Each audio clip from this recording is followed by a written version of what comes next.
Salut chers amis internautes, aujourd'hui nous allons essayer de découvrir ensemble le fond de la pensée de l'être chez saint Thomas d'Aquin. Déjà pour parler de saint Thomas d'Aquin, il faut tenir compte que avant saint Thomas d'Aquin, certains anciens pensaient que le monde venait du néant. Ça veut dire quoi? Le monde, il a tout le temps existé, il va tout le temps continuer à exister. Donc ils définissent le monde comme étant un monde qui n'est pas créé, et qui aussi est un monde qui est éternel, ça veut dire quoi, qui ne prend pas de fin. Donc, vu que le monde n'a pas été créé, ça veut dire qu'au commencement, il n'y avait rien.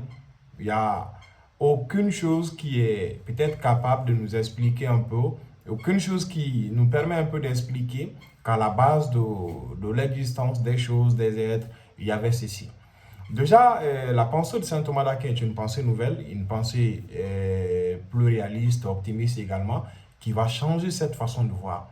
Pour saint Thomas d'Aquin, les choses ne viennent pas du néant. Au commencement, il y avait quelque chose. Au commencement, il y avait un Dieu. Et c'est ce Dieu-là, grâce à qui les choses ont réellement commencé à exister. Par exemple, il dira qu'il n'est pas de la nature de Socrate d'être Socrate. Il est de la nature de Socrate d'exister en tant qu'humain.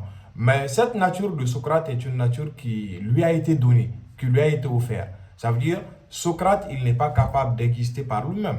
Il n'est pas également capable de se donner la vie si vous le voulez. Voilà, il n'est pas capable d'exister par lui-même.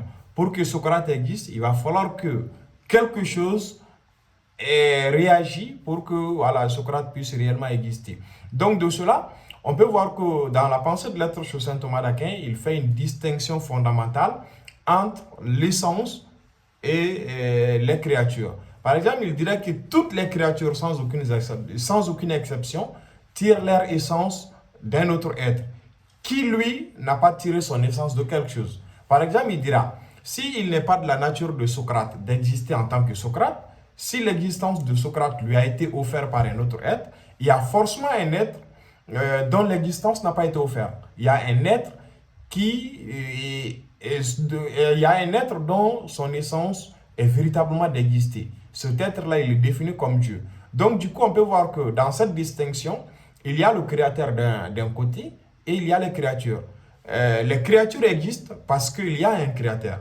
Et c'est ce créateur-là qui permet aux créatures de pouvoir exister. Ça veut dire qu'il offre un peu de son être aux créatures. Et c'est lui qui définit les créatures telles qu'elles sont. Donc, il va ajouter un peu ceci à la pensée d'Aristote, vu qu'il s'était donné un peu la tâche d'enrichir la pensée d'Aristote. Il dit que l'homme ou bien les choses ne sont pas seulement faites que de matière et de forme, mais au-delà de la matière et de la forme, il y a l'être et l'essence. Donc, l'essence des choses a été donnée par un autre être. Par exemple, si l'homme est composé de corps et d'âme, ce qui est évident dans la pensée de saint Thomas d'Aquin, il y a un Dieu quelque part qui a permis à l'homme de pouvoir exister. Donc, si nous nous référons un peu à la conception de Dieu, c'est que ce Dieu, il n'est pas en devenir. Dieu, rien ne vient compléter Dieu. Dieu est déjà ce qu'il est. Sa vraie nature est de pouvoir exister. Sa nature, il est l'essence de lui-même. Ça veut dire que Dieu ne tire pas son existence d'un autre être. Mais avant le commencement, avant même la création des créatures, il y avait un Dieu. Tout a commencé à partir de Dieu. Donc Dieu ici est expliqué comme étant la cause première, comme on peut le voir également dans la pensée d'Aristote, quand il disait tout simplement qu'il y a une cause première à partir de laquelle tout